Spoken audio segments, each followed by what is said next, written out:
Hello संग माने आज परटा को आलू भजा रे दिन आरंभ होउछि। आलू को चाह गला अरे मुंड फुंड सफा करी पूरा सुंदर हे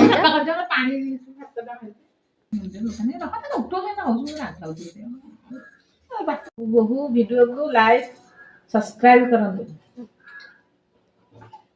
आ मते टिके चाह मझे मझे आनी देउथांतु। आज धान चुली खोलिला बेले बापा बों को कहले कि तमे कि जानिनो चुपी ठिया हो गला को किछ नाही दौ नहीं काई परटा काई चाह ताटिया खाली दे खाली में छाना पाके लिखो। आज जेहेतु बापा बों को पार्टी करथिले बों को मन खुशी करिया पई बापा आने दिले अंडा बों को फेवरेट सेते हला अंडा तरकारी। कोन ना कुछ कहनो आगु कहतु सब हो कोबी पिठाटा चाख केन लागुची कहयो ठीक ठाक लागुची टी।